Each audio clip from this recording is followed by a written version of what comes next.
Good afternoon. Warner College friends, family, and graduates. I am beyond honored and overwhelmingly humbled to be standing before you all today. What an incredible collection of people. My name is Claire Walther, and I am a proud fish, wildlife, and conservation biology graduate. But something else you should know about me is that I consider myself directionally challenged. In other words, I have a shocking propensity for getting lost. On every backpacking trip, I hike extra miles for all the forks in the path I am forced to backtrack. Driving down Prospect in the evenings, I never fail to miss my turn, no matter my destination. I definitely didn't pass the map reading module at the mountain campus. Yet somehow, I find myself here. As we transition from one trophic level, one life stage to the next, we are forced to reflect on our own navigational capacities. Before I offer you any unsolicited advice, let's take a moment to collectively exist.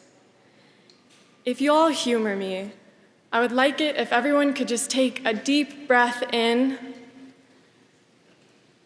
hold it, and let it out slowly. Thank you.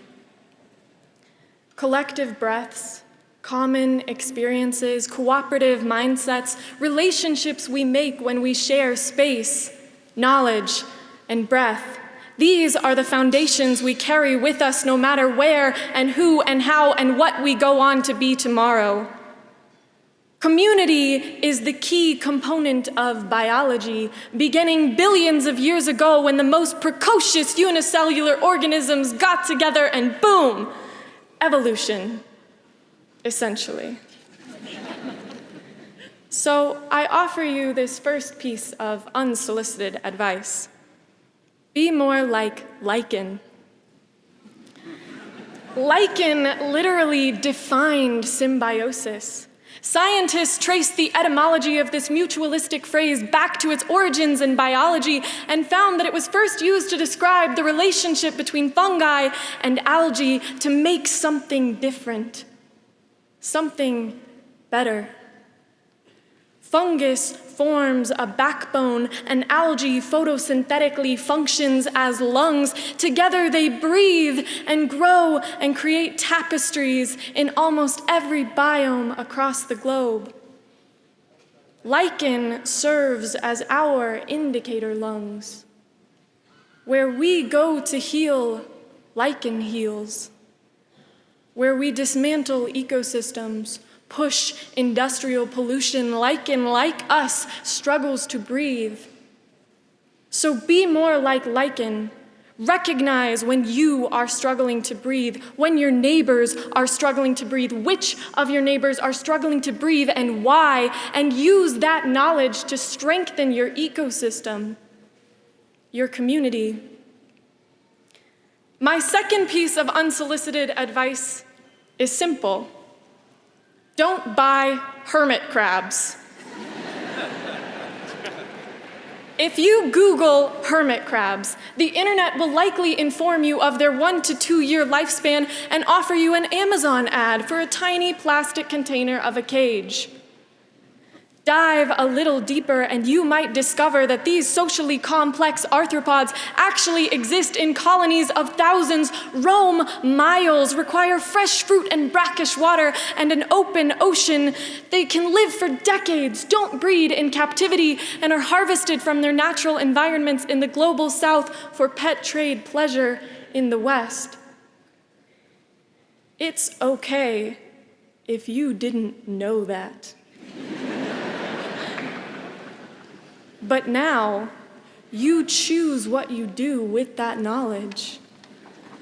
Knowledge cannot be owned. and the status quo cannot remain stagnant.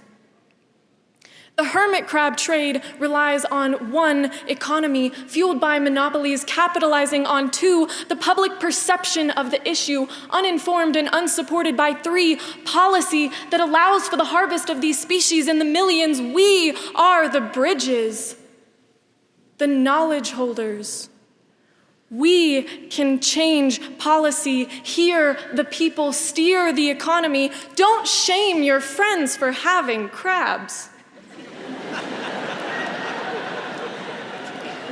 Tell them that you once had crabs too.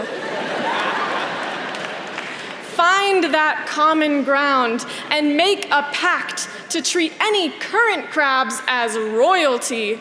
Then, as a community, make the collective decision not to buy any more tomorrow. That is power.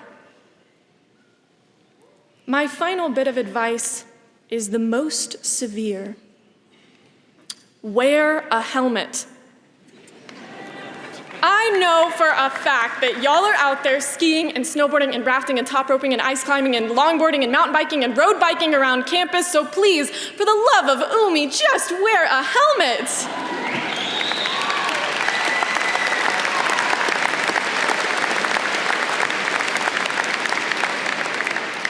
Helmets are cool. In a very literal sense, many of us have just spent tens of thousands of dollars on our brains. In a metaphorical sense, helmets represent our willingness to be brave by looking a little silly. If we are afraid to mess up our hair, to get lost, to look like nerds, if we are afraid to fail, what we fail to do is find ourselves. My brain has a shocking propensity for getting lost. Lost in theory, in passion, in the overwhelming needs of a global community struggling to breathe. Ecosystems are composed of intricately linked and often indivisible parts, from the most charismatic megafauna to overlooked aquatic invertebrates. Egos and radical individualism run far too rampant in our culture, where the interconnectedness is integral. Underserved communities sitting lower in the socioeconomic echelon, individuals who identify as something other than the dominant caste, and our neighbors in the global south disproportionately feel the impacts of our lack of communication, empathy, relationality.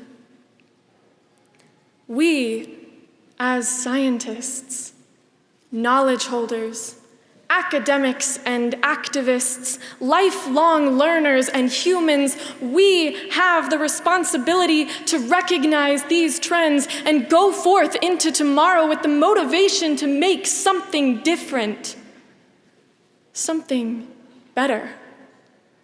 We are all integral parts of our ecosystems. With the weight of the world burdening our well-educated shoulders, I offer you one additional piece of unsolicited advice. Get lost. If your gut says to turn there, turn there. Google Maps doesn't know where your niche is.